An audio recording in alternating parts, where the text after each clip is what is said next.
Hello everybody, this is Tim, and that's my big eye that you're seeing right there. For this video, I'm going to go through and just talk about some of my favorite movies. Now, I have a really hard time narrowing them down to 10, and then I tried 15, and now I'm up to 20. And I'm sure there are some movies that I am overlooking, that I'm forgetting, but this is the best list that I could come up with within a short amount of time. I didn't really go through and look through like the top lists of like favorite movies that other people really have, but this is what I came up with. Now, some of these movies are definitely off the wall. I'm guessing most of you out there haven't seen all of them. If you like weird movies and strange movies and movies that sort of make the viewer feel uncomfortable, then you'll like my list. If not, watch these at your own risk. But without further ado, I will get into my favorite movies. Going to go through these movies in alphabetical order, and I'm not really going to number them as far as favorites. I love them all. They're all great movies, and it would take me a lot longer to figure out which one was the best and which one was the worst. So I'm just going to list them in alphabetical order. The first one is A Clockwork Orange by Stanley Kubrick. Now, Kubrick is a master director, and he's done some very interesting movies over the years, but this was definitely my favorite one. The scenes are so visually appealing, and the language is just amazing. You're all my little droogs, things like that. Just the slang that they use. Now, I know this is based on the book, which I have not read. It's definitely one of the books that I want to read. But the movie's amazing. It talks a lot about crime and violence and how, like the big government's going to save us from everything. And it's kind of disturbing the way that humanity is treated, and I love the way the movie ends as well. It's meant to be sort of thought-provoking and shocking, and it's a great flick. Next movie is A Tale of Two Sisters. This is a great movie because I didn't really expect to like this movie that much. I picked it up on a whim when I was walking through the rental place, the movie rental place. And I pick up a lot of horror movies and I watch them. I watch a lot of fantasy stuff. I definitely tend to, when it comes to watching movies, I like horror a lot more. And this movie it's really interesting. The way that it goes through, and it sort of sets up the audience and then pulls the rug out from under them. It's kind of like a dark fairy tale in a way, but it definitely has that Asian horror sort of theme and feel to it. This is a movie that I recommend to a lot of people, especially if they like, darker tales. But, yeah, it's interesting. This is one of those movies where I watched it the first time, I got to the end, and I put it right back in again to watch it over again. It's one of those movies that, you're like, oh, well, that's interesting. I didn't see that coming. And for me, it's kind of difficult to surprise me when I watch movies. I see a lot of things coming that other people don't, and this movie definitely surprised me, so that was awesome. So I definitely recommend A Tale of Two Sisters. The next movie on the list is Antichrist by Lars von Trier.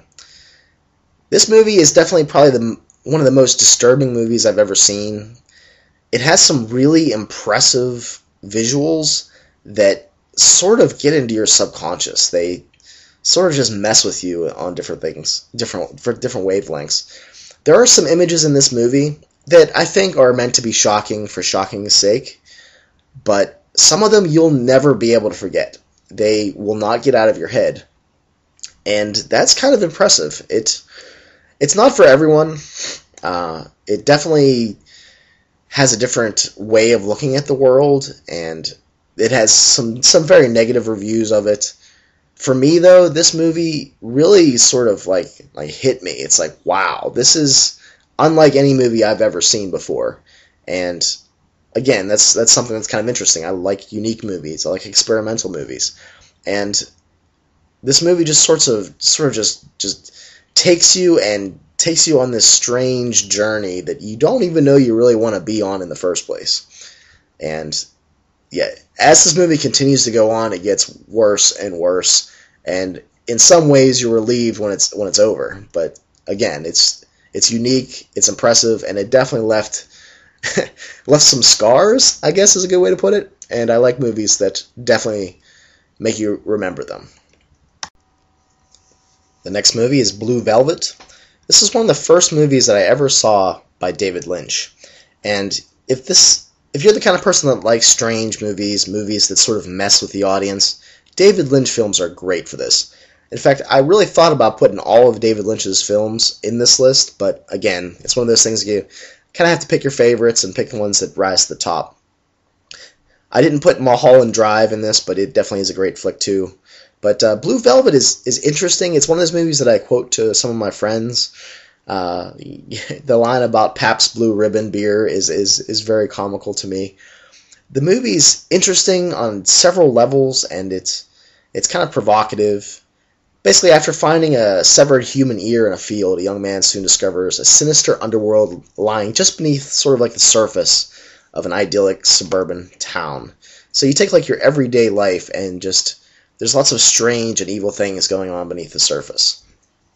Definitely a movie to check out if you haven't checked it out. And one final note, this movie I forgot to mention has some images that fill the screen that I think sort of transcend time. There's some very idyllic images, especially when the main actress is singing on the stage. And the way she's lighted and the music, you just really feel like you're in some sort of like speakeasy from, bygone eras. It's one of those movies that is very appealing to watch, and it has some interesting scenes that you don't expect or you don't see them coming. So again, I couldn't say enough about David Lynch, so I'll stop there. Another movie of mine that I like is Brick. The way that they handle dialogue in this movie is very different than you would expect to see in it. It's sort of a murder mystery, but the way that they use language in this film makes it very interesting. It's I don't even know exactly the way to describe it. Like almost like beatnik, almost it's just the way that they talk is definitely an older type of slang that you don't see, you don't hear, and the way that they handle the movie and some of the shots, especially the shot on the main cover of the DVD there that you're looking at, just the image of not really the whole girl, but just her hand in the water. It was just memorable to me, and as the story unfolds, it's just a very interesting tale, and it's one that I have watched several times, over. The next film is Dancer in the Dark, starring Bjork. Now, this is a musical, and I'm not really a musical fan. You're not really going to see any other musicals in this list. But Dancer in the Dark, for me, really sort of transcended that sort of negative stigma that I have towards musicals. And I just think Bjork is just a beautiful woman. She definitely has her own look to her. That sort of, she's from Iceland. At least I think she is. But I had a friend that brought this movie over for movie day, and he's a big Bjork fan. He loves her music. And I sat down and watched this movie, and it really hit home. It really hit me. It kind of dug into all the tragedies in my life and brought them to the surface. And I had to fight back tears at the end of it. It really kind of got to me. And I've sat and watched this movie several times after that, and it still hits me really hard. It's an interesting sort of juxtaposition between the happy sound of the music and the dreariness of the main character's life, and how it all turns out. If you've never seen Dance in the Dark, or if you like Bjork, you definitely need to check out this movie. Dark City is one of those movies that sort of messes with time and genre, and I love movies that do that.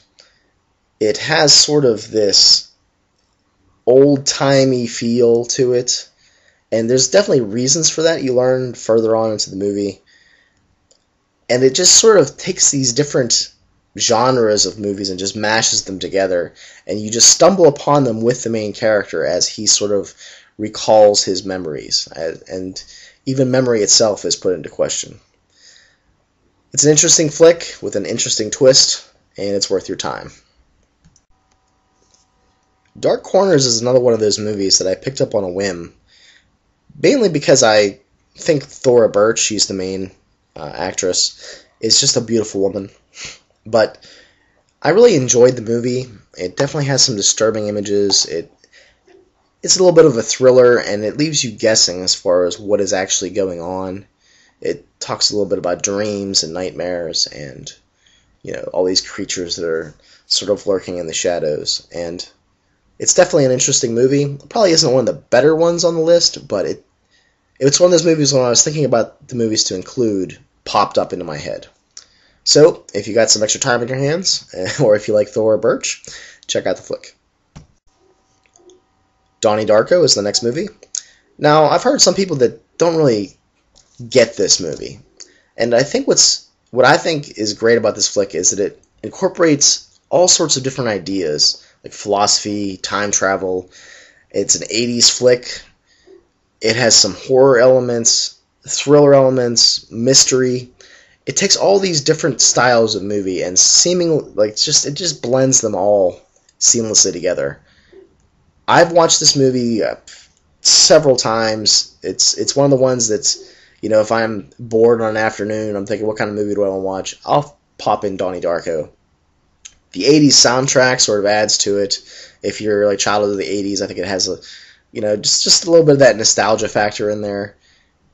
It has some Tears for Fears kind of songs, those sorts of things. I love the way that the story unfolds and sort of like the psychological aspect of the main character, and I love the way that it all fits together. And there's also some very interesting quotes from the movie, especially about the Smurfs. So Donnie Darko is definitely one to check out if you haven't experienced it yet. The next movie is Ink. This movie was another surprise for me. I was spending some time just looking through some movies on Netflix, and I actually watched this the first time just instantly over my laptop. And it sort of grabbed hold of me and took me along for the ride. This movie, I think, would be good to watch if you're into like Changeling the Lost. It has some of those themes to it of abduction and strange sort of supernatural, spiritual-esque creatures. Ink supposedly stands for like incubus, so it has some like that demon sort of idea to it. But it has a moral to the story, and as things progress, you really find yourself sort of feeling for the main character, and it has an ending that I thought was very well done. While Antichrist might have been the most disturbing movie I've seen, this movie makes me actually question that sort of statement. This movie is absolutely painful to watch. It will hurt you watching this movie. I sat down and made myself sit there until the end of this flick. The movie itself sort of haunts me, especially because it is based on true life events that are actually more horrific than the movie shows you. It's horrible to watch what happened to this poor girl. And at some points in the movie, you almost feel dirty or just just evil even watching it or supporting it. But it's one of those movies that, while it is painful, while it is traumatic, it portrays a part of the world that we try to sweep under the rug, that we ignore. Child abuse is a horrible and horrific thing, and this movie makes you understand that like no other thing I've ever seen or heard. This movie is definitely not for everyone. It will probably end up being shut off by a lot of people, but if you have the courage to sit through the entire movie, I don't know, it'll stay with you. I've actually watched this movie, I think 2 or 3 times now, and it doesn't get easier to watch. It's horrific, it's tragic, and it's real life. The next movie is Lost Highway, and this is another David Lynch film. This is by far my favorite David Lynch movie. It messes with the audience, the story changes, characters actually morph into other characters, and there are some just really, I'll just say it, downright sexy scenes with Patricia Arquette. When Marilyn Manson is singing the song, I think it's Apple of Sodom, and she's held at gunpoint to strip. It's really, it's impressive. But the movie is violent and bizarre, and there's twists and turns in it. And the character that plays the sort of demon-esque thing in the movie it's freaky. And this is another one of those movies that as soon as I watched it, I put it right back in again to try to figure it out. And I don't think I've ever actually figured this movie out. It's still an enigma. But that's what I love about it. I could put this movie in right now, and I will thoroughly enjoy every moment of it. It's a very great movie, and if you love sort of experimental films, this is one to check out. Memento is the next movie. It's definitely a movie that has an interesting way of showing you the story. It has this sort of timeline mix-up that has definitely become more common since this movie came out, where you're going backwards in time, but you're also going forwards in time at the same time. The character has lost his short-term memory, and everyday life is confusing, and he's not really sure exactly what's going on. And as the movie goes through it, you realize, what's going on, and you start to put the pieces together. But this is definitely another one of those movies that you could definitely put right back into the DVD player and check it out for the second time to try to figure things out. And the interesting thing is that he uses tattoos to help him remember things. Old Boy is a movie that I think is disturbing in sort of that Asian horror sort of esque way. They definitely come at things at a different angle, and it's about vengeance. This movie is actually sort of in a trilogy about vengeance. I think it's Lady Vengeance, and I can't think of the third one right now. They're all pretty good. This is definitely my favorite of the three, and I think it just has the most sort of evocative scenes, and the story is better than the other movies. But definitely check it out if you're a fan of Asian horror and you like revenge tales.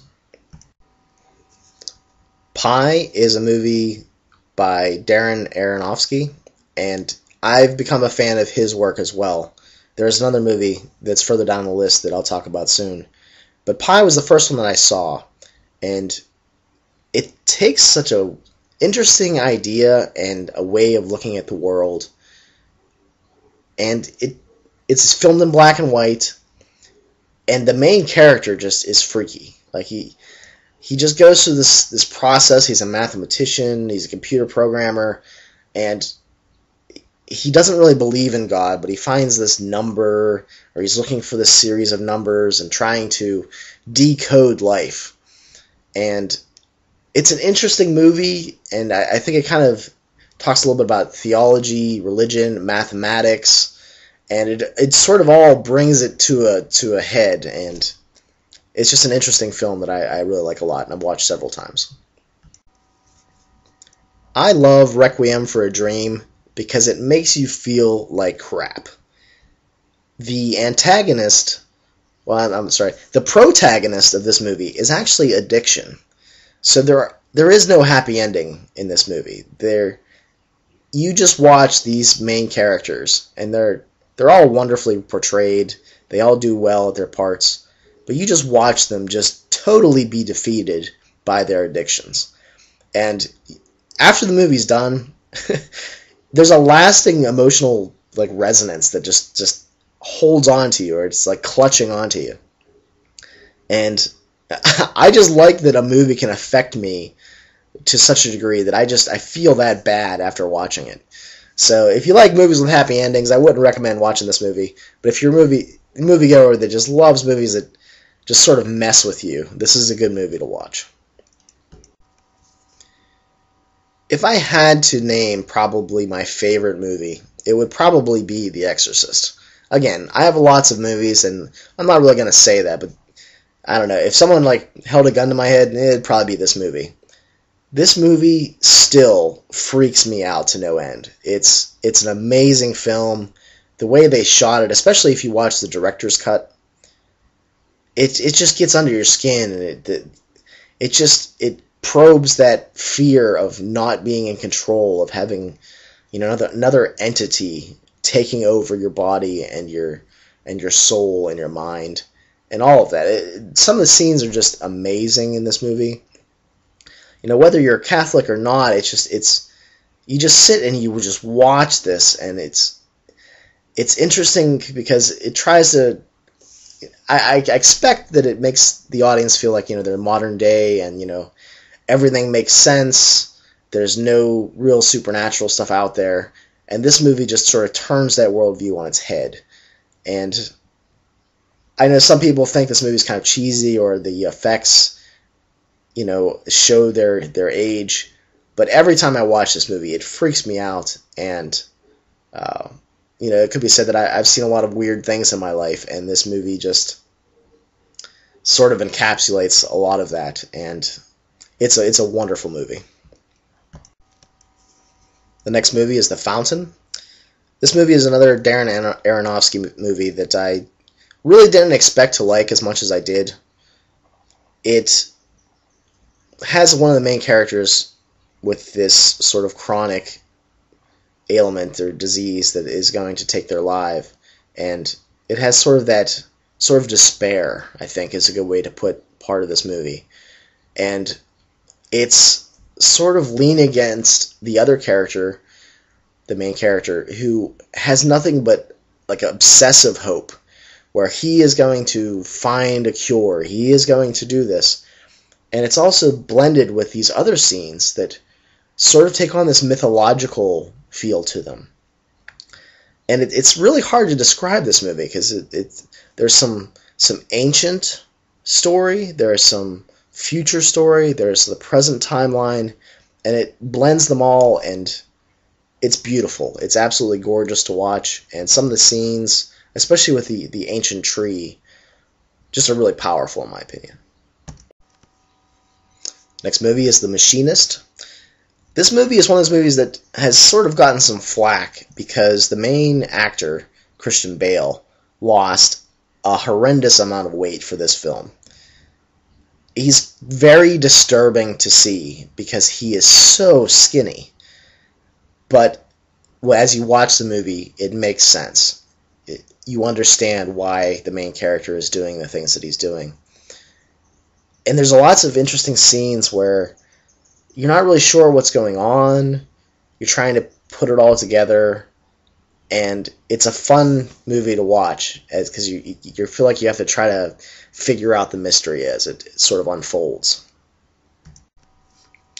All right, and my last movie on the list is The Young Poisoner's Handbook. This movie is kind of slow for some people. They can't really get through the beginning or the opening or even just the whole movie itself.